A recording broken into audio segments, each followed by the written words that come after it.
Hi guys! For today's video, andito tayo sa Palayan.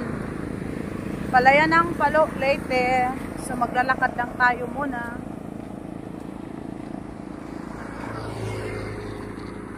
Lalaki ng mga kalabaw. Yan, may mga kalabaw dito. Maglalakad lang muna tayo.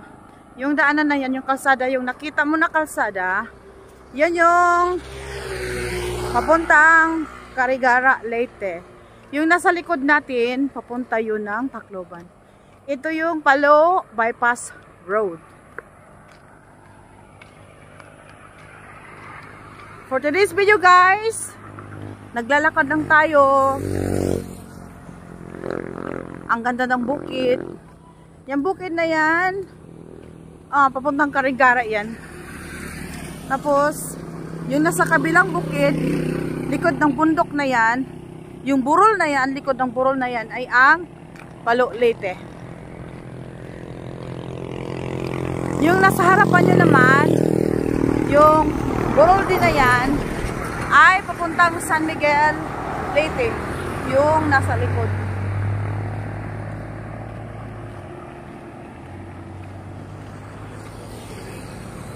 Naglalakad lang tayo sa daan, sa karsada. Daming sasakyan kasi ito nga yung bypass road. Ginawa nila dahil traffic na doon sa kabila.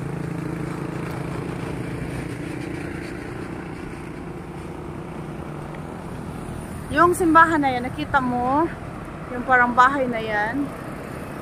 Yung bahay na yan nasa bundok. Yan yung bahay na mga madre. Daming bundok dito sa amin eh. Malapit kasi kami sa bukid eh.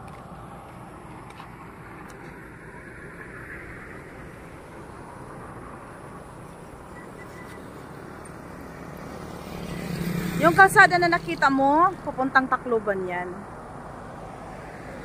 Tapos yung kalsada na sa likod ko, papuntang Carigara, Leyte. So, babalik na tayo. Thank you for watching guys. Nito Liza Rome. Mga kapatid, area view ng new capital, province capital of Leyte.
Ito po yung lugar na may bundok dyan.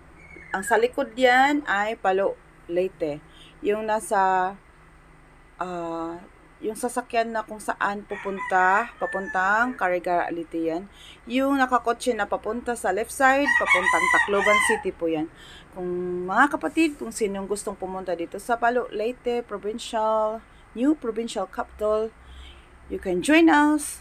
And salamat sa panood po. Maraming salamat sa panonood. Thank you for watching. Nito Liza Rome, vlogging some places of Leyte and Samar. Please like and subscribe. Welcome to my channel. This is for today's video. Palo bypass video, area view ng provincial capital.